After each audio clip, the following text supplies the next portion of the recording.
कहानी को पूरा जरूर सुने, तभी कहानी सुनने में मजा आएगा। और सुनने के बाद लाइक, कमेंट और सब्सक्राइब जरूर कर ले। थोड़ी देर बाद दोनों अलग हुए और ब्रेकफास्ट करके फिर से निकल पड़े घूमने। आज दोनों एक दूसरे का हाथ पकड़कर एक परफेक्ट कपल की तरह दार्जिलिंग की नज़ारों का लुत्फ उठा रहे थे। आज अथक ने ईशानी को चाय के बागान दिखाए। दोनों ने वहां पर बहुत एंजॉय किया और खूब सारी यादों को अपने कैमरे में भी कैद की। खैर, घूमने और डिनर के बाद दोनों कॉटेज वापस आ गए।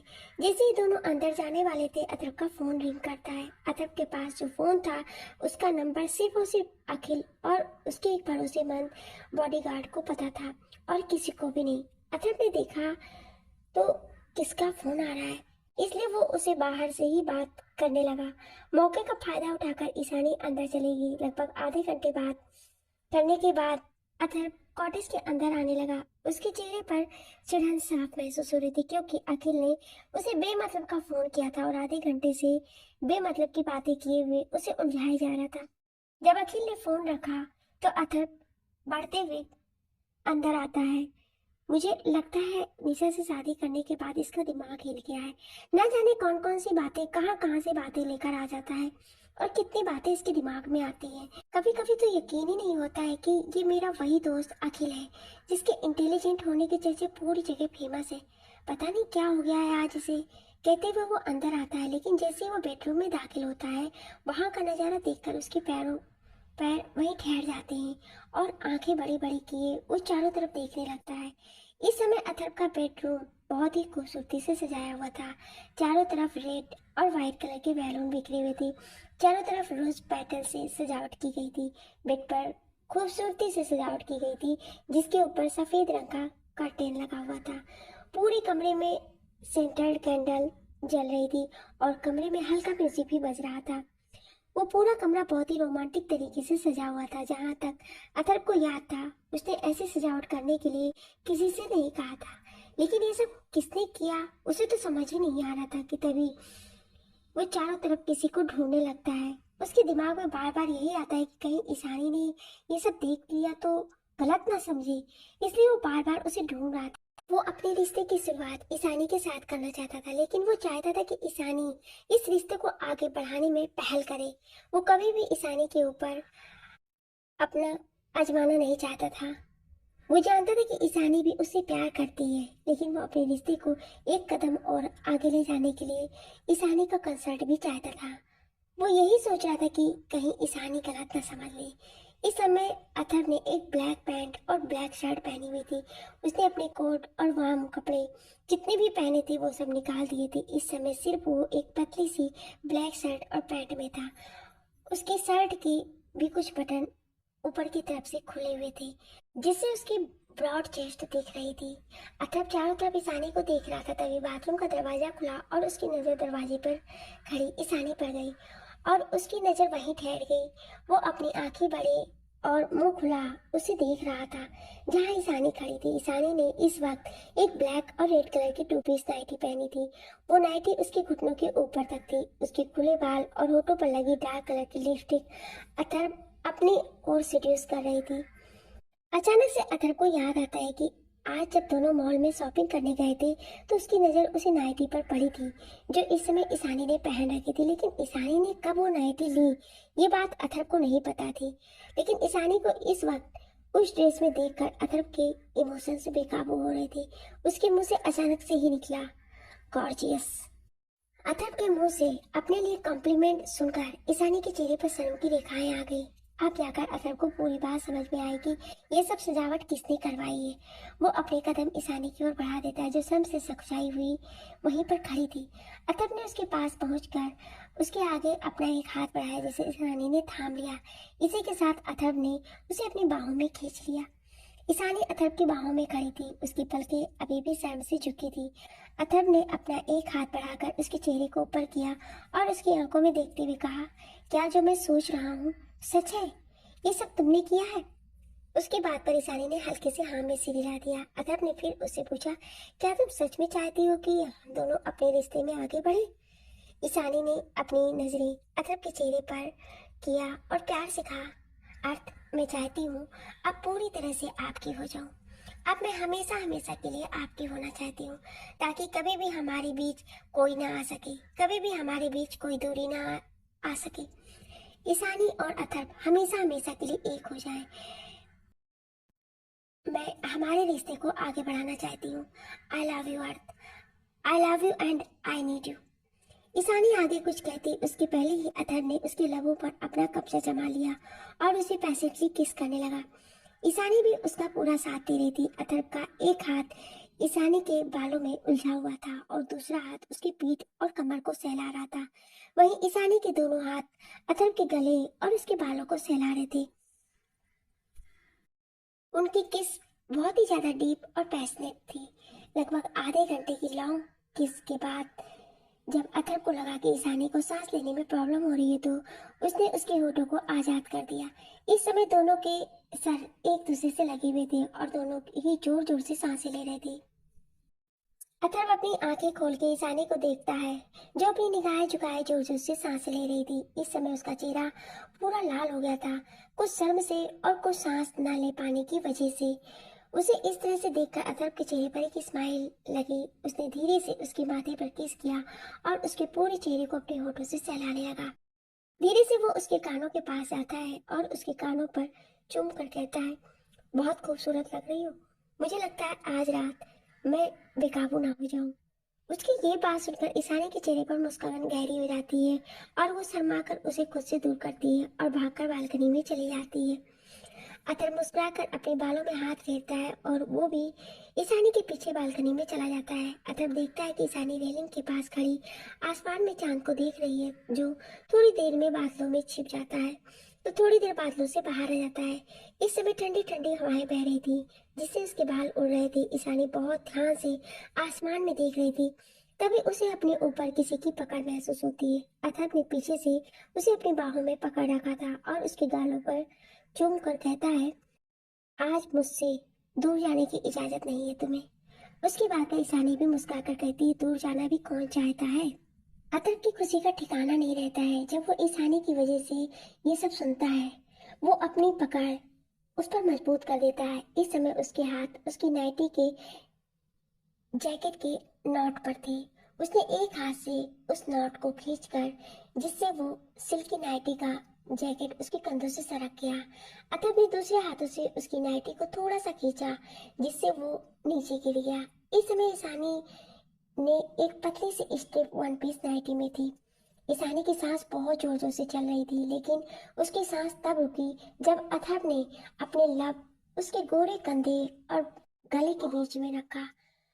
वो धीरे धीरे उसके गले और कंधे पर चुभने लगता है। उसकी किस इतनी सेंसिटिव थी कि ईशानी के मुंह से आहें निकलती हैं। ईशानी उसकी हरकतों को ज्यादा देर तक रेसिस्ट नहीं कर पाई और पलटकर उसकी बाहों में समा गई। अथर्व ने भी उसे अपनी बाहों में कस लिया और थोड़ी देर बाद उसे गोद में उठाकर रूम की ओर बढ़ गया। उसने ईशानी को बेड पर लिटाया और उसके ऊपर आ गया। अपना एक हाथ बढ़ाकर उसने कमरे की लाइट को ऑफ कर दिया। खिड़की से आई चांद की रोशनी उन दोनों के प्यार को भिगो रही थी। आज अथर्व और ईशानी का प्यार मुकम्मल हो गया था। ये रात और ये चांद उनके प्यार का गवाह बना। अगली सुबह अथर्व के मेंशन में सांची इस बात से खुश थी कि ईशानी उसकी लाइफ से चली गई है। अब वो अथर्व के मेंशन में एक महारानी की तरह रहने लगी थी। वो सभी नौकरों पर अपना हुक्म चलाती और उनसे बहुत बुरा बर्ताव करती थी। उसने तो एक नौकर को कोड़ों से मारा भी, और इतना मारा था कि वो अस्पताल में एडमिट हो गया। उस बेचारे की सिर्फ इतनी सी गलती की वो सांची से टकरा गया था। इसमें भी उसकी बिल्कुल गलती नहीं थी, गलती थी सांची, क्योंकि वो अपनी हाइट से चल रही थी और उसका बैलेंस बिगड़ गया और जाकर उस नौकर से टकरा गई। उसका गुस्सा उसने उस नौकर पर उतारा और उसे बहुत बुरी तरह से पीटा। सभी नौकर सांची से परेशान थे। वो यही बस दुआ कर रहे थे कि जल्दी से जल्दी अथर्व, ईशानी और बाकी के घर वाले वापस आ जाएं, क्योंकि जब तक वो लोग नहीं आते हैं तब तक सांची उन पर ऐसे ही जुल्म करती रहेगी। वो सभी सांची को बिल्कुल भी पसंद नहीं करते थे। वो बहुत ही घमंडी नेचर की थी। इसका बर्ताव भी सबके साथ बहुत ही बुरा था। इन सभी से अनजान सांची तो अपने ही ख्वाबों के आसमान में उड़ रही थी। वो तो बस इंतजार कर रही थी कब अथर्व आए और कब वो अपने प्लान का अगला पड़ाव पूरा करे और अथर्व की जिंदगी में हमेशा हमेशा के लिए आ जाए। वही मानो ने उस गाड़ी के बारे में जानकारी निकाल ली थी। उस गाड़ी के बारे में उसे इतना पता चला था कि उसने उसके 2 दिन पहले ही खरीदा गया था, लेकिन जिसने खरीदा था उसने इस बात की डिटेल को भी हाइड करवा दिया था। मानो पूरी कोशिश कर रहा था जानने की कि आखिर वो गाड़ी थी किसकी। वो ईशानी के लिए पागल हुए जा रहा था। पहले तो उसका मकसद था कि वो ईशानी को अथर्व से अलग करेगा और अथर्व को बर्बाद करेगा, लेकिन ईशानी को देखने के बाद उस ईशानी को पाने की तलब लग गई थी। ईशानी उसका पागलपन बन चुकी थी। अपने इसी पागलपन के चक्कर में वो हर वो मुमकिन कोशिश कर रहा था कि उसे ईशानी के बारे में पता चल जाए। इन सभी को इस बात का बिल्कुल भी एहसास नहीं था कि उसकी प्लानिंग धरी की धरी रह गई है और जिन 2 शख्स को वो दोनों अलग करना चाहते थे वो तो सारी दुनिया से दूर एक प्यार भरी जगह पर अपनी प्यार भरी दुनिया में खोए हुए हैं। अगली सुबह अथर्व की जब आंख खुलती है तो उसकी नजर अपनी बाहों में सिमटी सोई ईशानी के चेहरे पर पड़ती है। ईशानी के चेहरे पर अभी भी थकावट देखी जा सकती है। आखिर उसने उसे पूरी रात परेशान जो किया था। तभी उसकी नजर ईशानी के को गोरे कंधे और गले पर पड़ी, जहां रात के हसीन पलों की निशानी साफ साफ दिख रही थी। उन निशानों को देखकर अथर्व को रात के सारे हसीन पल याद आ गए जो उसने ईशानी के साथ बिताए थे। वो याद आते ही उसके चेहरे पर एक गहरी स्माइल आ गई। वो बहुत ही प्यार से ईशानी को देख रहा था। उसने अपना हाथ आगे बढ़ाया और उसके चेहरे पर बिखरे बालों को साइड करने लगा, लेकिन जैसे ही उसने उसके चेहरे को टच किया ईशानी की नींद गुनगुनाने लगी। उसे देखकर अथर्व के चेहरे पर एक टेबल स्माइल आ गई। अब अथर्व ने अपने होठों को उसके पूरे चेहरे पर फिराने लगा, जिस कारण उसकी नींद खुल गई थी। अथर्व को इतने पास देखकर ईशानी कुछ कहती उसके पहले ही अथर्व ने अपने होठों से ईशानी के होठों को ब्लॉक कर दिया और उसे पैसेंटली किस करने लगा। लगभग 15 मिनट किस करने के बाद अथर्व को जब लगा कि ईशानी सांस नहीं ले पा रही है तो उसने उसके होठों को छोड़ दिया। ईशानी गुस्से से अथर्व को देखते हुए लंबी लंबी सांसें लिए जा रही थी, लेकिन अथर्व इस समय बिल्कुल नॉर्मल था और वो ईशानी के गुस्से से लाल चेहरे को देखे जा रहा था, जो इस वक्त बहुत खूबसूरत दिख रही थी। अथर्व प्यार से बोलता है, क्या हुआ ईशु? लगता है तुम सेटिस्फाइड नहीं हुई हो, तो हम कंटिन्यू कर सकते हैं। ये बोल वो जैसे ही उसके पास पढ़ने को होता है ईशानी उसे धक्का देकर कहती, तुम हटो। ऊपर से एक तो मेरा पूरा बदन दर्द हो रहा है और तुम्हें अभी भी ये सब सोच रहा है। ईशानी उसे गुस्से से सुनाई जा रही थी, लेकिन अथर्व का ध्यान तो कहीं और ही था। जब ईशानी ने अथर्व को देखा और उसकी निगाहों का पीछा किया तो उसे समझ में आया कि क्या हुआ है। वो गुस्से से अथर्व से कहती है, तुम इतनी बेशर्म कैसे हो सकते हो? ये बोल वो खुद को चादर से कवर करके बाथरूम में जाने लगती है, लेकिन अचानक से उसे एहसास होता है कि उसके पैर हवा में है। अथर्व उसे अपनी बाहों में उठाकर बाथरूम में जाते हुए कहता है, अगर मैं बेशर्म हूँ तो अब थोड़ी बेशर्मी करने दो। ये बोल वो अपनी आई विंग करके उसे लिए हुए ही बाथरूम में चला जाता है। वहीं दूसरी ओर सांची जब अपने कमरे से बाहर आती है तो उसे वहां कोई भी नहीं दिखाई देता है। वो बहुत आवाज लगाती है लेकिन कोई नहीं आता है। तभी एक गार्ड आकर उसे बताता है कि सभी सर्वेंट्स को अखिल सर ने छुट्टी दी है। जब तक वो वापस नहीं आ जाते हैं तब तक सभी सर्वेंट्स अपने घर जा सकते हैं। और ये लीजिए, ये बोलकर वो एक पैकेट उसकी ओर बढ़ाकर कहता है, इसमें आपका खाना है और पानी भी। ये बोलकर वो भी चला जाता है। उसके जाने के बाद सांची वो पैकेट वही टेबल पर रखती है और किचन की ओर चली जाती है। लेकिन ये क्या, किचन लॉक है और ये कोड लॉक है जिसे किसी रिमोट से ही कंट्रोल किया जा सकता है। ऐसे ही सांची पूरे घर को देखती है तो उसे पता चलता है कि पूरा घर लॉक है, सिर्फ उसका कमरा और हॉल ही खुले हैं। वो गुस्से से खुद से कहती है, ये सब जरूर उस कमीने अखिल की करतूत होगी। एक बार मेरी अथर्व से शादी हो जाए फिर मैं इस कमीने को ऐसा सबक सिखाऊंगी कि ये मौत की भीख मांगेगा। ये बोल वो पैकेट को उठाकर अपने कमरे में चली जाती है। अथर्व का मेंशन रिमोट कंट्रोल से कंट्रोल होता था। वो मॉडर्न टेक्निक से बना हुआ था, जिस वजह से उसे सिर्फ अथर्व और अखिल ही कंट्रोल कर सकते थे। सांची को अखिल पर भी शक था, क्योंकि उसे लग रहा था कि अथर्व यहाँ से बाहर है और अखिल ही ये सब कर रहा है, क्योंकि अथर्व कभी उसके साथ ऐसा नहीं कर सकता है। वो सोच ही रही थी कि उसके फोन पर मानो की कॉल आती है। वो उसे देखकर और भी गुस्सा हो जाती है और फोन उठाकर कहती है, तुम्हारी प्रॉब्लम क्या है? तुम्हारी उस ईशानी को कोई और ले गया तो मेरे सर क्यों खा रहे हो? जाओ जाकर ढूंढो, आगे से मुझे फोन मत करना। ये बोल वो बिना कुछ सुने फोन काट कर देती है। दूसरी ओर मानो गुस्से से बोलता है ये लड़की किसी काम की नहीं है। ये बोल वो गुस्से से शराब पीने लगता है। तभी उसके पास एक आदमी आकर कुछ बताता है जिसे सुनकर वो शॉक हो जाता है। वहीं ऑस्ट्रेलिया में निशा बाड़ी के साथ खेल रही होती है। तभी अखिल आकर कहता है निशा मुझे कुछ बात करनी है, जिसे सुनकर निशा बाड़ी को एक सर्वेंट के साथ अंदर भेज देती है। उसके जाने के बाद अखिल उसे कुछ ऐसा बताता है जिसे सुनकर वो टेंशन में आ जाती है। वो अखिल से कहती है अखिल हमें जल्दी ही कुछ करना होगा। अखिल भी हाँ में सिर हिला देता है। दोनों अंदर जाते हैं तो सामने का नजारा देखकर दोनों शॉक हो जाते हैं, क्योंकि बाड़ी फर्श पर बेहोश पड़ी थी और मेट उसे उठाने की कोशिश कर रही थी। उसे देखकर दोनों भागकर बाड़ी को उठाते हैं और उसे लेकर तुरंत हॉस्पिटल निकल जाते हैं, जहां डॉक्टर उन्हें जो कहती है उसे सुनकर दोनों ही घबरा जाते हैं। डॉक्टर कहते हैं कि उन्हें बाड़ी का जल्दी ही ऑपरेशन करना होगा, नहीं तो उसके लिए प्रॉब्लम बढ़ जाएगी। अभी थोड़ी देर पहले गार्डन में अखिल ने बाड़ी के बारे में ही बताया था कि उसकी कंडीशन अब बदतर होती जा रही है, जल्द से जल्द ऑपरेशन करना होगा। और अब डॉक्टर की बात सुनकर निशा कहती है हमें भाई को इन्फॉर्म करना होगा, जिसे सुनकर अखिल कहता है नहीं निशा अभी हम उन्हें नहीं बता सकते हैं। फिर वो डॉक्टर की ओर देखकर कहते हैं आप लोग ऑपरेशन की तैयारी कीजिए। डॉक्टर भी ऑपरेशन की तैयारी करने चले जाते हैं। थोड़ी देर में ऑपरेशन भी स्टार्ट हो जाता है। वहीं दार्जिलिंग में अथर्व और ईशानी बैठकर नाश्ता कर रहे थे। उसके बाद ईशानी उठकर फिर बिस्तर पर गिर जाती है। तो अथर्व कहता है क्या हुआ, आज मैंने प्लान बनाया है घूमने का और तुम सोने जा रही हो। जिस पर ईशानी घूर के उसे देखती है, फिर उसके मुंह पर एक पिलो फेंक कर कहती है तुमने रात भर मुझे परेशान किया, फिर अभी बाथरूम में भी इतना तंग करने के बाद तुम मुझसे पूछ रहे हो तुम एक नंबर की बेशर्म हो। अब अथर्व बेचारा कहता भी क्या। थोड़ी देर बाद ईशानी बेड पर आराम से लेटी हुई थी और अथर्व उसका पैर दबा रहा था और वो खुद से कहता है क्या जमाना आ गया है, पहले बीवियां पतियों के पैर दबाती थी और आज पति बीवी के पैर दबा रहा है, घोर कलयुग है भाई। ये बोल वो ईशानी के पैर फिर से दबाने लगता है। अथर्व थोड़ी देर अपनी बड़बड़ करता है, तभी उसका ध्यान ईशानी पर जाता है। वो देखता है कि ईशानी सो चुकी है।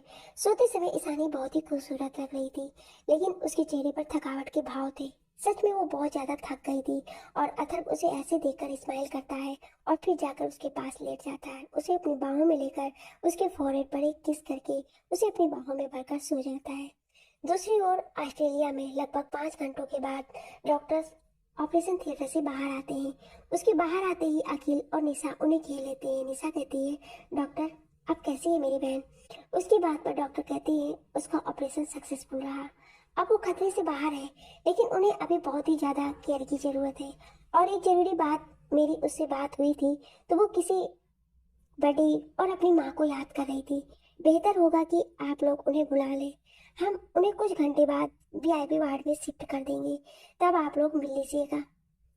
ये बोल वो चले गए। वहीं दूसरी ओर मानो के आदमी ने उसे बताया कि जिस कार से ईशानी का किडनैप हुआ है वो किसी और की नहीं बल्कि अथर्व रायचंद की थी और उन दोनों को दार्जिलिंग में देखा गया है, वो दोनों साथ हैं। ये सुनते ही मानो का चेहरा गुस्से से लाल हो गया। उसने खुद से कहा वो अथर्व रायचंद ने मेरे साथ खेल खेला, अब मैं उसे जिंदा नहीं छोड़ूंगा।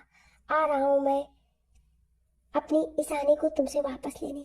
ये बोल उसने अपने आदमियों से चलने की तैयारी करने को बोला, वहां से निकल गया। उसने साची को कुछ नहीं बताया क्योंकि अब वो उसे किसी काम की नहीं लग रही थी। वहीं अथर्व और ईशानी एक दूसरे की बाहों में सुकून से सोए थे। तभी अथर्व का फोन बजता है, जिससे उसकी नींद खुल जाती है। वो अपना फोन देखता है तो अखिल का नंबर था। वो फोन उठाता है तो अखिल उसे बाड़ी की कंडीशन के बारे में उसे सब सच बता देता है, जिसे सुनकर अथर्व कहता है मैं पहुंच रहा हूँ। अब तक ईशानी भी उठ चुकी थी, अथर्व और अखिल की बातें भी सुन चुकी थी। जब अथर्व ने उसे देखा तो वो रोते हुए बोलती है अर्थ प्लीज मुझे मेरी बच्ची के पास ले चलो। ये बोल वो रोने लगती है तो अथर्व उसे चुप कराता है और वो दोनों 1 घंटे के अंदर वहां से अथर्व के चौपर से निकल जाते हैं। वहीं उनके निकलने के कुछ घंटों बाद वो बहुत सारी गाड़ियां आती हैं, जिनमें से बहुत सारे आदमी बंदूकों के साथ निकलते हैं। वहीं उनके साथ मानो भी था। ये सब उसके ही आदमी थे, लेकिन वहां आकर उन्हें कुछ भी नहीं मिलता है, जिससे वो गुस्से से पागल हुए जा रहा था। वो खुद से कहता आखिर वो कहाँ गायब हो गया मेरी ईशानी को लेकर। इन सब में जब उसका ध्यान बेडरूम की हालत पर जाता है तो उसकी हालत देखकर वो समझ जाता है, क्योंकि वहां की सजावट अभी भी वैसी ही थी, मानो ये देखकर गुस्से से पागल हो जाता है। तभी उसकी नजर बेड पर जाती है तो वो गुस्से से अपनी जेब से लाइटर निकालकर उस बेड पर फेंक देता है, जिससे वो बिस्तर आग की लपेट में आ जाता है। मानो कहता है इसी तरह से मैं तुझे भी जलाकर राख कर दूंगा अथर्व। कुछ ही देर में मानो और उसके आदमी वहां से निकल गए। मानो के ऑर्डर पर भी वो सभी फिर से अथर्व और ईशानी की तलाश में निकल गए थे, लेकिन क्या उनकी ये तलाश पूरी होगी ये तो भगवान ही जाने। वहीं दूसरी ओर अथर्व और ईशानी भी ऑस्ट्रेलिया पहुंच गए थे।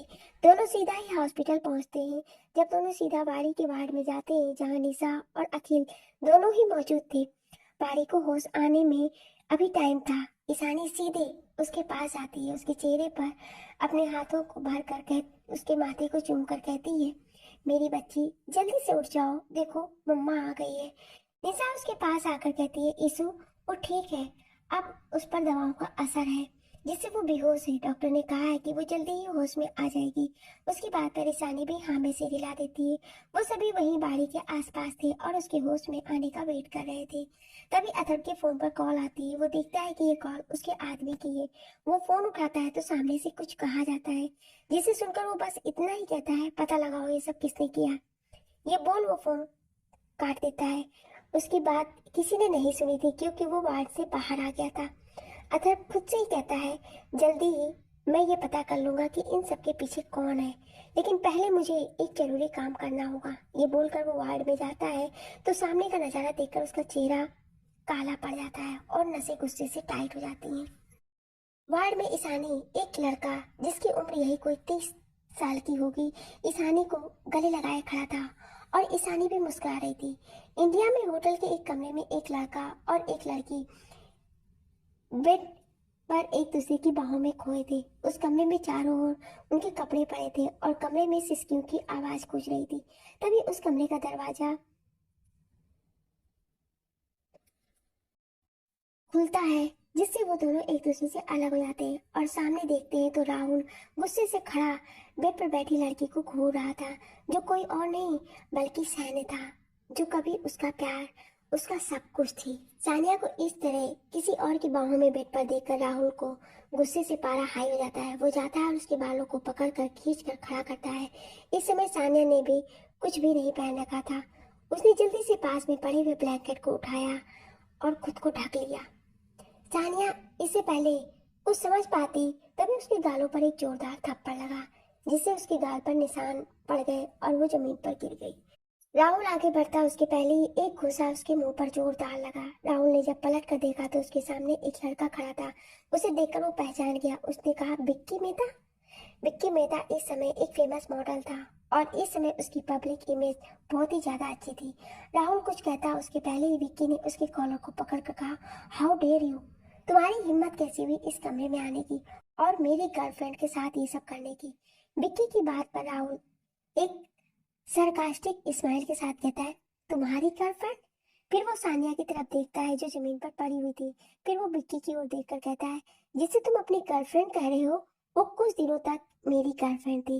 जिस तरह आज वो तुम्हारे साथ बिस्तर पर है इस तरह वो मेरे साथ बिस्तर पर रहा करती थी।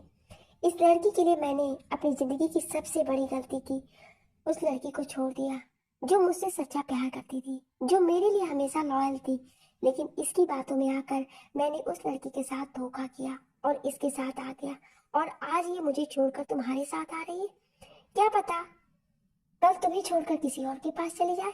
जिस तरह ये मेरे दिल के साथ खिलवाड़ कर रही है उस तरह तुम्हारे साथ भी खिलवाड़ करेगी, फिर किसी और के पास चली जाएगी। राहुल के इतना कहते ही सानिया जो जमीन पर पड़ी थी वो उठकर विक्की के पास आती है और उसे लिपट के कहती है नहीं विक्की डार्लिंग, ये झूठ बोल रहा है, मैंने सिर्फ इससे दोस्ती की थी, ये सिर्फ मेरा दोस्त था। ये सब इसलिए ये बोल रहा है क्योंकि इसकी गर्लफ्रेंड ने किसी और के साथ शादी कर ली, इसी के शादी के मंडप में। उसने इतना ही कहा था। तभी राहुल गुस्से से कहता है अगर झूठ है तो ये क्या है। उसने अपने मोबाइल में ढेर सारी फोटोज और वीडियो विक्की के सामने रख दी, जिसमें उसकी और सानिया की कुछ प्राइवेट फोटो और वीडियो थी। विक्की जैसे जैसे उन फोटोज को देख रहा था वैसे वैसे उसका गुस्सा हाई होता जा रहा था। उसने घूर कर सानिया को देखा और उसे खुद से दूर झटक दिया, जिससे सानिया फिर से जमीन पर गिर गई। विक्की ने एक नजर उसके ऊपर डाली और कहा, तुमने मुझसे झूठ कहा? तुम मेरे पास क्यों आई थी? तुमने कहा कि तुम मुझसे प्यार करती हो और इतने दिनों तक मेरे पीछे इसलिए थी क्योंकि तुम मुझसे प्यार करती थी, सच्चा प्यार करती थी। राहुल ने विक्की को देखकर मुस्कुराते हुए कहता है, ये ऐसी ही लड़की है। पहले ये पैसों के लिए मेरे पीछे थी, इसे लगा था कि मैं अपनी गर्लफ्रेंड से शादी करूंगा और उसके बाद उसे मार दूंगा और इसके साथ शादी करके इसे सारी दौलत मिल जाएगी। लेकिन जब उसने किसी और से शादी कर ली और मुझे वो अलग हो गई, तो इसने मुझे अलग होने के लिए प्लान बनाया और तुम्हारे साथ आ गई। कल को तुम्हारे पास पैसे खत्म हो जाएंगे, तब ये किसी और के पास चली जाएगी। इस जैसी लड़कियां सिर्फ पैसों के पीछे पागल रहती हैं। इन्हें किसी भी इंसान के इमोशन और प्यार से कोई मतलब नहीं होता है। अरे इससे अच्छी तो वो लड़कियां होती हैं जो मजबूरी में अपना बदन बेचती हैं। ये तो उनसे भी गई गुजरी है। उसकी ऐसी बातें सुनकर सानिया गुस्से से खड़ी होती है और कहती है, तुम्हारे साथ रहना भी कौन चाहता है? वो लड़का जो इस लड़की को धोखा दे दिया, जिसने उसके लिए सबसे लड़ाई की, अपने माँ बाप तक से लड़ाई की, उस लड़की को धोखा देने के लिए तुमने एक बार भी नहीं सोचा, तो मैं तुम्हारे साथ कैसे रह सकती हूँ? और वैसे भी मैं तुमसे कभी प्यार नहीं करती थी। उसकी बात पर विक्की कहता है, हाँ, क्योंकि तुम जैसी लड़कियों से पैसों के पीछे होती हो। मैं समझ गया कि तुम मेरे पास क्यों आई थी। ये कहकर वो दोनों ही उसे देखकर घिन भरी आवाज में कहते हैं, आगे से हमारे सामने आने की कोशिश मत करना। इसके बाद वो दोनों ही उस कमरे से चले जाते हैं और सानिया गुस्से से बिस्तर पर बैठकर कहती है, ये सब तुम्हारी वजह से हुआ ईशानी। ना तुम उस अथर्व रायचंद से शादी करती, ना ही राहुल और मेरा प्लान खराब होता, और ना ही मुझे उसे छोड़कर किसी और के पास जाना पड़ता, और ना ही आज ये होता। मैं तुम्हें जिंदा नहीं छोड़ूंगी ईशानी। ये कहकर वो गुस्से से अपने नाखूनों से बिस्तर को नोचे जा रही थी। वहीं ऑस्ट्रेलिया में जब अखिल की नजर अथर पर पड़ती है तो वो समझ जाता है कि ईशानी का उस लड़के से ऐसे गले लगा और हंसकर बातें करना अथर को बिल्कुल भी पसंद नहीं आ रहा है। इसलिए वो अपना गला साफ करते हुए कहता है, अरे अथर, तुम वहां क्यों खड़े हो? अंदर आओ ना। अखिल की आवाज सुनकर ईशानी और वो लड़का भी दरवाजे की तरफ देखते हैं जहाँ पर अथर्व खड़ा उन्हें घूर रहा था। अथर्व के अंदर आते ही वो लड़का ईशानी से कहता है, तो ये है तुम्हारे हस्बैंड? मान गया तुम्हारी पसंद को, बहुत हैंडसम है। ये कहकर वो ईशानी के कंधे पर हाथ रखता है। अब तो अथर्व का गुस्सा और हाई हो गया। उसने तुरंत अपना हाथ बढ़ाकर ईशानी को उससे दूर किया और अपनी एक हाथ से अपनी बाहों में भरकर कहता है, आपकी तारीफ आप बताएंगे? आप कौन है? अथर्व की आवाज में एक अलग सा ठंडापन था, जिसे सुनकर वो लड़का भी एक पल के लिए डर गया था। ईशानी भी समझ गई थी कि जरूर किसी बात पर अथर्व इस समय गुस्सा है, और गुस्से में वो कैसा है ये ईशानी से बेहतर कौन जान सकता है। इसलिए वो खुद ही अथर्व को बताती है, अर्थ, ये मेरा कॉलेज का फ्रेंड है। हम दोनों ने अपनी मेडिकल की स्टडी एक साथ की थी। इसका नाम है विराज अवस्थी। ये यहाँ का बेस्ट डॉक्टर है और इसने ही हमारी बच्ची का ऑपरेशन किया है। ईशानी के मुंह से हमारी बच्ची सुनकर विराज की आंखें बाहर आ जाती हैं, क्योंकि अभी कुछ ही टाइम पहले तो इसकी शादी के बारे में उसे पता चला था, और आज उसकी इतनी बड़ी बच्ची कैसे हो गई?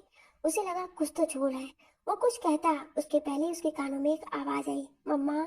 यह आवाज सुनकर ईशानी भागकर बाड़ी के बेड के पास जाती है और उसे गले लगाकर कहती है, बेटू, माँ यही है। अब आप कैसा फील कर रहे हो? उसकी बात पर बाड़ी अपनी धीमी आवाज में कहती है, माँ, मुझे अच्छा नहीं लग रहा है। मुझे घर जाना है। और बड्डी कहाँ है? क्या वो मुझे मिलने नहीं आएंगे? देखो ना, मैं बीमार हो गई। अथर्व जब अपना नाम सुनता है तो वो भी बाड़ी के पास जाकर कहता है, बेटू देखो, ये बट्टी यही है आपके पास। विराज उन तीनों को देख रहा था तो वो परफेक्ट फैमिली लग रहे थे। वो पूछना तो चाहता था, लेकिन अभी उसे सही समय नहीं लगा। इसलिए उसने उन दोनों से कहा, अगर आप दोनों थोड़ा सा साइड हटेंगे तो मुझे पेशेंट को चेक करना है। उसकी बात पर दोनों साइड हट जाते हैं, लेकिन बाड़ी ईशानी का हाथ नहीं छोड़ती है। तो विराज कहता है, कोई नहीं, तुम यहीं रहो। बाकी सब साइड हट जाते हैं। विराज बाड़ी को चेक करता है। विराज, हे प्रिंसेस, अब आप कैसा फील कर रहे हो? बाड़ी, I am okay doctor uncle. Viraj, कहीं पेन तो नहीं हो रहा है? बाड़ी, नहीं अंकल, विराज, वेरी गुड बेटा। इसके बाद वो अथर्व और ईशानी की ओर देखकर कहता है, आपकी बच्ची बहुत स्ट्रांग है, अभी बिल्कुल ठीक है, 2 से 3 दिन में आप इसे ले जा सकते हैं। बाकी इतने काबिल डॉक्टर हैं ही हैं आपके साथ, तो मुझे नहीं लगता है कि मेरे आगे जरूरत पड़ेगी। ये बोल वो चला जाता है। उसके जाने के बाद ईशानी बाड़ी के पास ही बैठी थी, बाकी सब वही सोफे पर बैठे थे। निशा ने देखा कि बाड़ी अब सो गई है, तो उसने अथर्व और ईशानी को घर जाकर रेस्ट करने को कहा, क्योंकि वो दोनों ट्रेवल की वजह से थक गए होंगे। अखिल भी कहता है, तो दोनों ही हाँ में सिर हिलाकर चले जाते हैं। दोनों बहुत थके थे। रास्ते भर अथर्व किसी से बात कर रहा था, इसलिए ईशानी ने कुछ नहीं कहा और दोनों अथर्व के ऑस्ट्रेलिया वाले विला चले गए। जैसे ही दोनों ने कमरे में कदम रखा, अथर्व ने अचानक से ईशानी का हाथ पकड़कर अपनी बाहों में खींच लिया, जिससे ईशानी उसकी बाहों में चली आई। ईशानी ने अथर्व से, ये क्या कर रहे हो, हटो, मुझे सामान लेना है। लेकिन उसके कानों में अथर्व की ठंडी आवाज गूंजी, ये विराज तुम्हारा क्या लगता है, और तुम उसके गले क्यों लगी? ईशानी समझ गई थी कि अथर्व का उसका विराज के गले लगना पसंद नहीं आया और उसकी इस पॉजिटिवनेस पर प्यार भी आया। इसलिए उसने अपनी बाहें उसके गले में डाल दी और उसके पास खड़ी होकर अपनी नाक उसकी नाक से रब करते हुए कहती है, तो मेरे प्यारे हस्बैंड को जेलस फील हो रहा है, मेरा उसके गले लगना। उसकी बात पर अथर्व ने उसकी आंखों में देखकर कहा, हो रही है, क्योंकि तुम सिर्फ मेरी हो। तुम्हें छूने का, देखने का, गले लगाने का और प्यार करने का हक सिर्फ मेरा है। मुझे ये बिल्कुल भी बर्दाश्त नहीं है कि कोई और भी तुम्हें छुए या देखे। अपने लिए अथर्व की ऐसी दीवानगी देखकर ईशानी का दिल भर आया। वो झट से उसकी साइन से लग गई और कहती है, अर्थ, मेरी जिंदगी में जो आप हो ना, वो तो कोई हो ही नहीं सकता है और ना कोई होगा। मैं सिर्फ आपकी हूँ और आखिरी सांस तक आपकी रहूंगी। विराज सिर्फ मेरा दोस्त ही नहीं, बल्कि मेरा राखी भाई भी है। भाई सुनकर अथर्व का चेहरा थोड़ा नरम हो जाता है। फिर ईशानी कहती है, मैं सिर्फ आपसे प्यार करती हूँ, बहुत प्यार करती हूँ। अथर्व ने उसे खुद से अलग किया और उसके चेहरे को अपने हाथों में भरकर उसके माथे को चूमकर कहा, मुझे माफ कर दो, मुझे ऐसा नहीं करना चाहिए था। लेकिन तुम जानती हो ना, पिछली बार उसने इतना ही कहा था कि ईशानी ने उसके होठों पर उंगली रखकर कहा, जो हुआ भूल जाओ, आज सच ये है कि हम दोनों साथ हैं और कुछ नहीं। फिर एक शैतानी इस्माइल लिए बोलती है, लेकिन आपका जेल्स चेहरा कितना अच्छा था, आप ना एक क्यूट बच्चे की तरह लग रहे थे। तभी अथर्व कहता है, मैं जेल्स नहीं था, आप थे, नहीं था। ऐसे ही दोनों की नोकझोंक स्टार्ट हो जाती है। तभी अथर्व कहता है, अच्छा ठीक है, मैं जेल्स था और तुम आज के बाद किसी के भी गले नहीं लगोगे, समझी? उसकी बात पर ईशानी कहती है, अगर लग गई तो? उसकी बात पर अथर्व कहता है, तो तुम्हें पनिशमेंट दूंगा मैं, और वो भी ये वाली। ये बोल वो ईशानी को अपनी बाहों में उठाकर बाथरूम में चला जाता है और ईशानी शर्माकर उसके गले लग जाती है। शाम के समय अथर्व और ईशानी बाड़ी के साथ हॉस्पिटल में थे। अथर्व ने निशा और अखिल को जाने को बोल दिया था। ईशानी बाड़ी को अपनी गोद में लिए उसे स्टोरी सुना रही थी और अथर्व वही सोफे पर बैठा अपना काम कर रहा था। तभी विराज आता है और उन दोनों को देखकर उसके मन में फिर आ जाता है कि ईशानी की इतनी बड़ी बच्ची कैसे है। वो दूर पर खड़ा यही सोच रहा था कि उस पर अथर्व की नजर पड़ती है, तो वो बोलता है, अरे दोस्त विराज, आप यहाँ? उसकी बात पे विराज अपने ख्यालों से बाहर आता है और अंदर आकर बोलता है, वो बाड़ी को चेक करना था। ये बोल वो अंदर आ जाता है, तो बाड़ी को चेक करके बताता है कि अब वो ठीक है, अगर वो चाहे तो उसे अगले दिन ले जा सकते हैं। अगर कोई प्रॉब्लम होती है तो उसकी माँ तो है ही है उसके साथ। ये बोल वो जाने लगता है।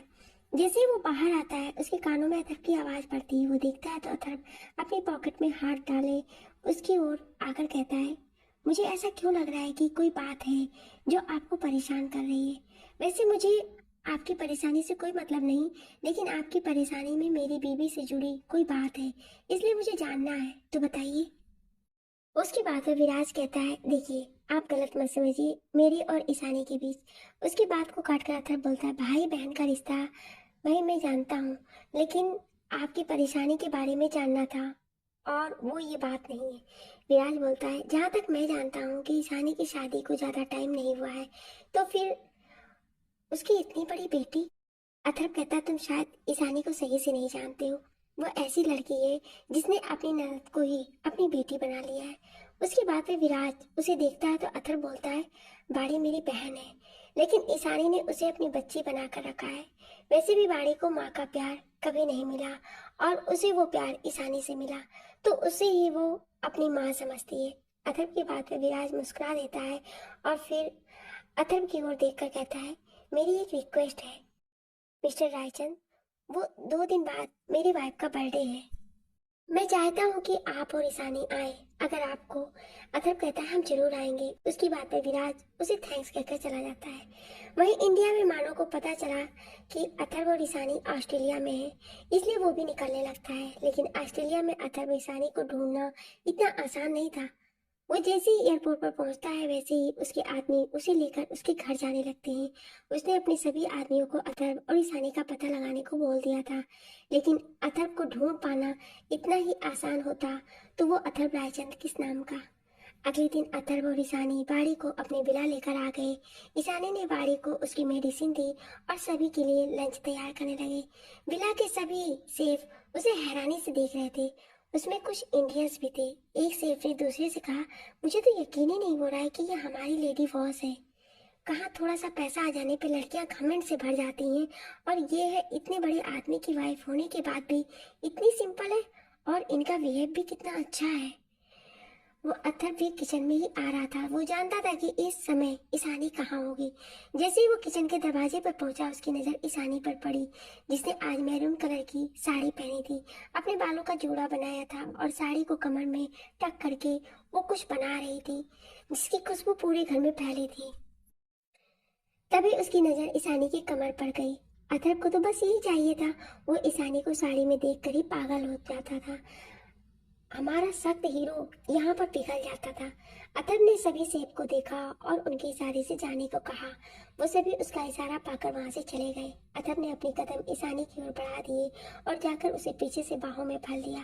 पहले वो डर गई, लेकिन जब उसे एहसास हुआ कि अथर्व है तो वो शांत हो गई। लेकिन अथर्व की उंगलियां जो उसकी कमर पर हरकत कर रही थी, उससे उसे गुदगुदी होने लगी और वो खिलखिलाकर हंसने लगी।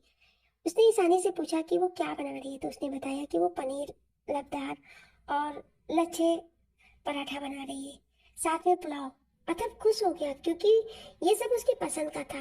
थोड़ी देर में सभी डाइनिंग टेबल पर थे और अपना लंच कर रहे थे कि अथर्व ने कहा कि कल उन्हें विराज की पार्टी में जाना है। तो ईशानी ने खुश होकर कहा ठीक है। सभी ने लंच किया और अपने कमरे में आराम करने जा ही रहे थे कि अचानक से निशा बेहोश होकर गिर गई। सभी परेशान हो गए। थोड़ी देर बाद अथर्व और अखिल परेशान होकर कमरे के बाहर टहल रहे थे। तभी ईशानी ने दरवाजा खोला जो निशा को चेक कर रही थी। जैसे ही वो बाहर आती है दोनों उससे पूछने लगते हैं कि क्या हुआ निशा को, लेकिन ईशानी की बात सुनकर दोनों शॉक हो जाते हैं। मानो को तो पता चल चुका था कि ईशानी और अथर्व आज किसी की पार्टी में जाने वाले हैं, तो उसने भी वहां की पार्टी में जाने की तैयारी कर ली थी। अथर्व और अखिल अभी भी ईशानी को हैरानी से देख रहे थे। ईशानी के चेहरे पर एक बड़ी सी स्माइल थी। अथर्व ईशानी के पास जाकर कहता है, ईशु सच कह रही हो तुम? मुझे तो यकीन ही नहीं हो रहा है। मेरी बच्ची, मेरी निशु, वो। उसकी बात पर ईशानी ने एक बड़ी सी स्माइल के साथ कहा, हाँ, और हमारी निशा प्रेग्नेंट है, वो माँ बनने वाली है। अथर्व ने उसे अपनी बाहों में भर लिया। फिर उसकी नजर अखिल पर पड़ी जिसकी आंखों में नमी थी। जब अथर्व ने उसे देखा तो अखिल उसके गले लग गया। अथर्व समझ सकता था कि अखिल के लिए ये समय कितना बड़ा है, क्योंकि अथर्व एक अनाथ था। उसकी जिंदगी के बाद निशा और अथर्व भी थी, लेकिन अब उसकी जिंदगी में एक नया सदस्य आने वाला है जो उसके और निशा के प्यार का अंश होगा। उसका ही रूप अब उसका भी कहने को अपना परिवार होगा। अखिल समझ ही नहीं पा रहा था कि वो कैसे अपने इमोशंस को बयां करे। वो तुरंत अथर्व से अलग होकर कमरे में निशा के पास गया जो बेड पर अभी भी लेटी हुई थी। जब उसने अखिल को देखा तो वो उठकर बैठ गई। उसकी आंखें भी नम थी। अखिल ने जाकर उसे अपनी बाहों में भर लिया। उसने निशा को खुद से दूर किया और उसके चेहरे को अपने हाथों में भरकर कहा, थैंक यू निशा, तुम नहीं जानती तुमने मुझे कितनी बड़ी खुशी दी है। I love you so much. I promise मैं वर्ल्ड का बेस्ट फादर बनूंगा। निशा देख सकती थी कि अखिल कितना खुश और एक्साइटेड था। उसने अखिल के मुंह पर अपनी उंगली रखी और कहा, थैंक्स टू यू टू। उसके इतना बोलते ही दोनों रोने लगे। अखिल ने फिर उसे अपनी बाहों में भर लिया। अथर्व और ईशानी दरवाजे पर खड़े मुस्कुराते हुए उन दोनों को देख रहे थे। दोनों ने एक दूसरे को देखा और उन्हें अकेला छोड़कर बाहर चले गए। अथर्व और ईशानी ने जाकर एक दूसरे को देखा। फिर स्माइल करने लगे। कुछ देर बाद जब अखिल और निशा बाहर आए तो हॉल का नजारा देखकर शॉक हो गए, क्योंकि पूरा हॉल सज गया था। जहाँ ढेर सारे खिलौने, बैलून्स और बबल्स हॉल में उड़ रहे थे। पूरा हाल देखकर निशा और अखिल के चेहरे की मुस्कान आ गई। तभी उनका ध्यान एक और गया, जहाँ खूबसूरती से लिखा था वेलकम टू बी पेरेंट्स। वो दोनों हॉल में आए तो वहाँ पर ईशानी अदब के साथ बाड़ी भी थी। बाड़ी ने निशा के पास जाकर कहा, दीदू क्या सच में आप बेबी लाने वाले हो? उसकी बात पर अखिल ने उसे अपनी गोद में उठाया और प्यार से कहा, हाँ बेबी, आपके पास एक बेबी आने वाला है। आपकी दीदू आपको मासी बनाएंगी। थोड़ी देर तक सबने बातें की, फिर अथक ने बताया कि आज उन दोनों को विराज के घर पार्टी में जाना है, तो वो तैयार हो जाए। जाने का मन तो निशा का भी था, लेकिन अखिल नहीं चाहता था कि निशा अभी बाहर जाए, इसलिए वो मान गई। और बाड़ी के साथ भी कोई होना चाहिए था ना। शाम के समय अथर्व ईशानी का वेट कर रहा था, तभी उसकी नजर सीढ़ियों पर पड़ी जहाँ से ईशानी आ रही थी। ईशानी ने इस समय एक ब्लू और ब्लैक कॉम्बिनेशन में साड़ी पहनी थी, जिस पर डायमंड का वर्क था। उसके साथ नीली चूड़ियां, खुले बालों के साथ डायमंड की इयररिंग और गले में उसका मंगलसूत्र। अथक तो उसको देखता ही रह गया। उसने अपने साइन पर धक्की दी और खुद से कहा, ये लड़की मुझ पर कहर ढाने का एक मौका भी नहीं छोड़ती है। एक तो इसे साड़ी में देखकर मैं खुद ही आउट ऑफ कंट्रोल हो जाता हूँ। उस पर अगर ये इतनी खूबसूरत लगेगी तो मैं खुद को कैसे संभालूंगा? तब तक ईशानी उसके पास आकर कहती है, अर्थ कहाँ खो गए? अब लेट नहीं हो रहा है, चलो भी। अथर्व ने खुद से कहा, आज पार्टी की बात तो इसको छोड़ूंगा नहीं। ये बोल वो एक टेबल स्माइल करता है, उसके साथ चला जाता है। लगभग 1 घंटे बाद वो दोनों पार्टी हॉल में पहुंचे। उनके वहां पहुंचते ही सारी लाइमलाइट उन दोनों ने ही ले ली। ऑस्ट्रेलिया जैसे देश में एक इंडियन लड़की, वो भी साड़ी में, सभी को अपनी ओर देखने पर मजबूर कर रही थी। अथर्व की नजर जब सब पर पड़ी तो उसकी मुट्ठियां कस गईं। उसने खुद से कहा, आज जरूर कोई मेरे हाथों से मरेगा। ये बोल वो पार्टी में एंटर कर गया। जैसे ही वो दोनों वहां आए, विराज अपनी वाइफ रोशनी के साथ उसके पास आया। रोशनी ने जब ईशानी को देखा तो वो खुश हो गई। वो ईशानी को पहले से जानती थी, आखिर उसकी वजह से ही तो विराज और रोशनी एक साथ थे। रोशनी ईशानी के पास जाकर उसके गले लग गई। अथर्व ने भी रोशनी को विश किया। इस पार्टी में कोई भी ऐसा था जो उन दोनों को अपनी जल्दी निगाहों से देख रहा था। वो कोई और नहीं बल्कि मानव था। जब उसने अथर्व और ईशानी को साथ और इतना खुश देखा तो उसके चेहरे के भाव बदल गए। उसने खुद से ही कहा, ये सांची तो बहुत बड़ी बड़ी बातें कर रही थी कि उन दोनों को अलग कर चुकी है, लेकिन यहाँ तो कुछ और ही है। शायद मैं ही गलत लड़की पर भरोसा कर बैठा। अब मुझे जो करना है खुद करना ही होगा। पूरी पार्टी में अथर्व ईशानी के पास ही था, इसलिए मानव को कोई मौका ही नहीं मिल रहा था कुछ करने का। तभी उसने एक वेटर को बुलाया और उसे कुछ पैसे और एक शीशी देकर कुछ कहा। वेटर वहां से चला गया। उसके जाने के बाद मानव ने कहा, अब देखो होता है क्या। ये बोल वो एक टेबल स्माइल करने लगता है। अथर्व और ईशानी बात ही कर रहे थे कि वही वेटर उनके पास आया और उन्हें ड्रिंक सर्व किया। मानव देख रहा था, तभी उसके सामने कोई आ गया और वो देख नहीं पाया। तभी एक आदमी आकर उससे कुछ बात करने लगा, लेकिन जब बात करने के बाद उसने उस ओर देखा तो उसे अथर्व और ईशानी कहीं नजर नहीं आई। वो पूरी पार्टी में उन्हें खोजने लगा, मानो अथर्व और ईशानी को ढूंढ रहा था। तभी उसकी नजर विराज के पास खड़े अथर्व और ईशानी पर पड़ी, जो उन दोनों से बातें कर रहा था। अथर्व तो ठीक लग रहा था, लेकिन ईशानी को देखकर लग रहा था कि जैसे उसे कुछ प्रॉब्लम हो रही है। वो बार बार अपने माथे पर आ रहे पसीने को पोंछ रही थी, मानो कुछ कहता। तभी उसे विराज की आवाज सुनाई थी, जो उसे ही बुला रहा था। मानो कुछ हड़बड़ा गया। तभी विराज उसके पास आया और उसका हाथ पकड़कर अथर्व से मिलाते हुए बोलता है, अथर्व इससे मिलो, ये है मानव खुराना। अथर्व उसे देखकर कहता है, कहीं आप वही मिस्टर खुराना तो नहीं जो साइकेट्रिस्ट है? मानो कुछ कहता। तभी विराज बोलता, हाँ ये वही है। तभी ईशानी अथर्व का हाथ पकड़कर कहती है, ईशानी अर्थ डार्लिंग चलो ना, मुझे अच्छा नहीं लग रहा है। अब तक मानो समझ गया था कि जो ड्रिंक उसने अथर्व के लिए भेजी थी उसे ईशानी ने पी लिया है। ये बात उसके लिए प्लस पॉइंट भी थी, जिससे वो उसे नहीं पहचान पाई। अथर्व ने ईशानी को देखा तो उसे कुछ ठीक नहीं लग रही थी।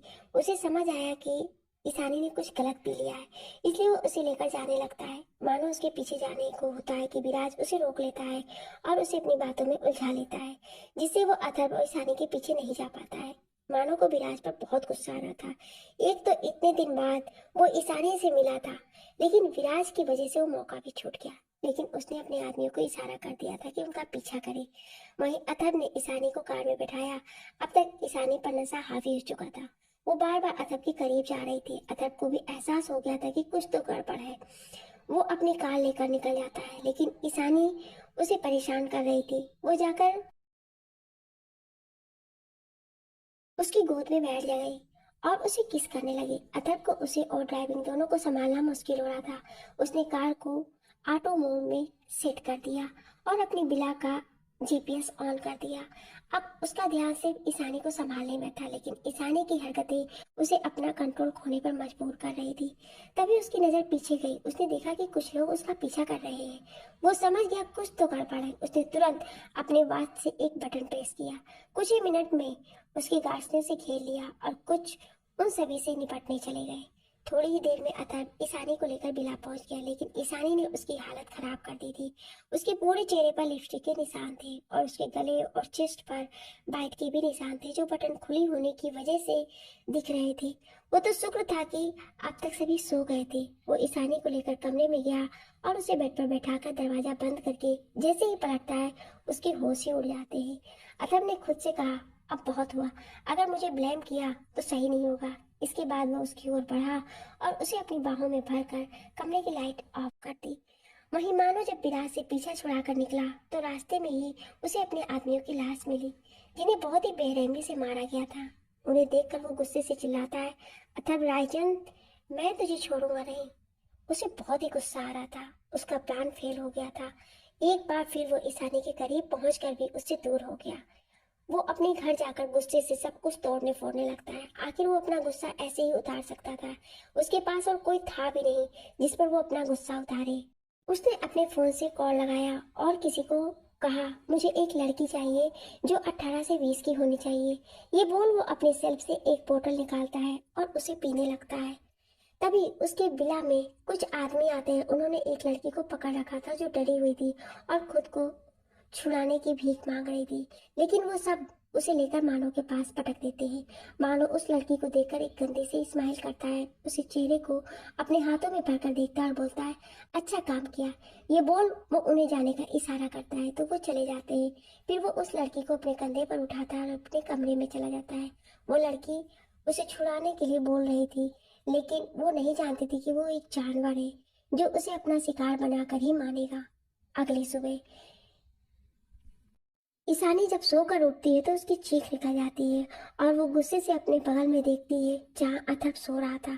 उसने एक बार खुद को देखा, फिर अथर्व को, और उसने गुस्से से एक किक अथर्व को मारी, जिससे वो नीचे गिर गया। नीचे गिरते ही उसकी चीख निकल गई। वो उठा और गुस्से से ईशानी को घूरते बोला, तुमने मुझे किक क्यों मारी? तुम्हें तो मैं। वो इसके आगे कुछ कहता, उसके पहले ही ईशानी बराबर उसे घूरते हुए बोलती है, तुम्हें किक ही नहीं और मारूंगी। क्या हालत कर दी है तुमने मेरी?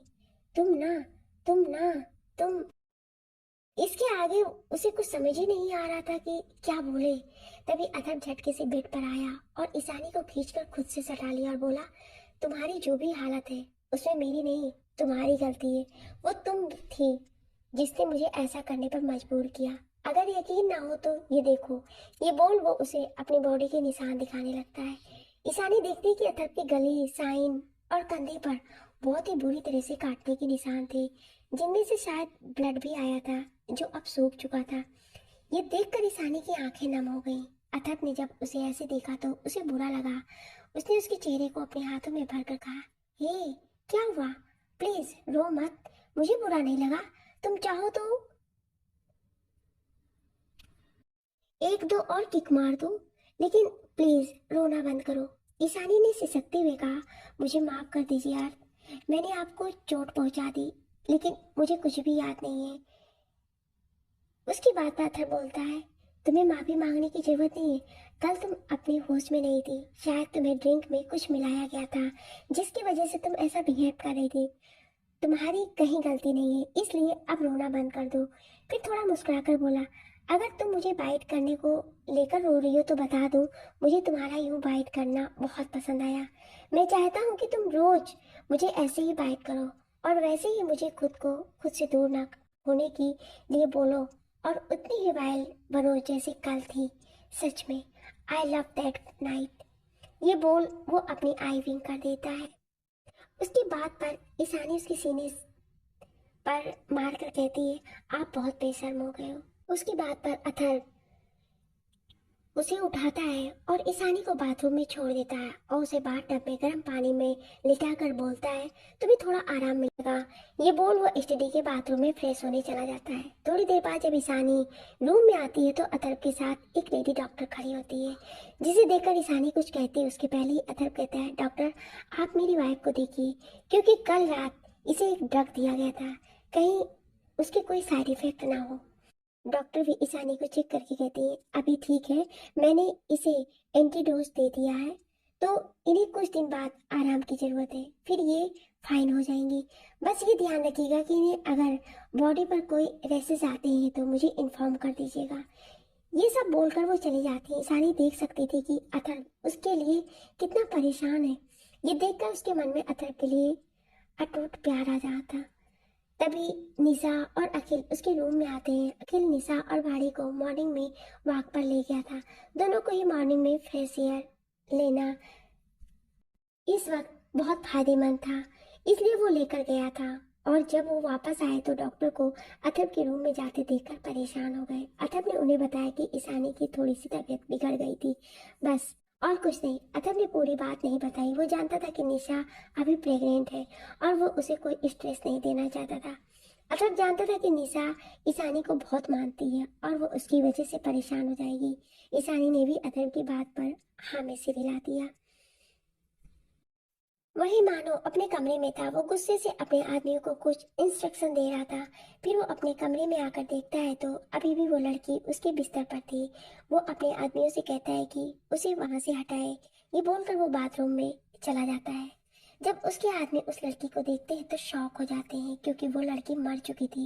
लेकिन ये उनके लिए कोई नई बात नहीं थी, क्योंकि अक्सर मानो के पास जब वो लड़कियों को लाते थे तो कुछ लड़कियां उसकी दरिंदगी बर्दाश्त नहीं कर पाती थी और वो अपना दम तोड़ देती थी।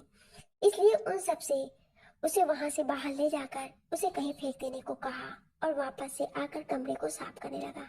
मानो जब वापस से लिविंग रूम में आया तो उसे एक लड़की की आवाज आती है, जिसे देखकर वो खुश हो जाता है। वो लड़की आकर उसके गले लग जाती है। मानो के मुंह से बस इतना ही निकलता है कि मानुसी तू यहाँ। उसकी बात पर वो लड़की उससे अलग होकर बोलती है, क्यों आप खुश नहीं है कि मैं यहाँ आ गई? मुझे नहीं आना चाहिए ना? आप मुझे यहाँ देखकर बिल्कुल भी खुश नहीं है। आपको तो मेरी कोई परवाह ही नहीं है और ना ही मुझसे प्यार है। अगर होता तो इतने दिन आप यहाँ और मुझसे मिलने भी नहीं आए। मानो उस लड़की को ऐसे रोती हुई देखकर स्माइल करने लगता है और उसे घुमाकर अपने सीने से लगा लेता है। तभी एक आवाज के साथ वो दोनों अलग हो जाते हैं। जैसे ही दोनों आवाज की ओर देखते हैं तो लड़की डर जाती है और मानो की आंखों में अलग ही भाव आ जाते हैं, क्योंकि वहां पर इस समय एक 50 साल की औरत खड़ी दोनों को गुस्से से घूर रही थी। आखिर कौन है ये दोनों और क्या रिश्ता है इनका मानो से? जानने के लिए सुनिए अगले भाग में।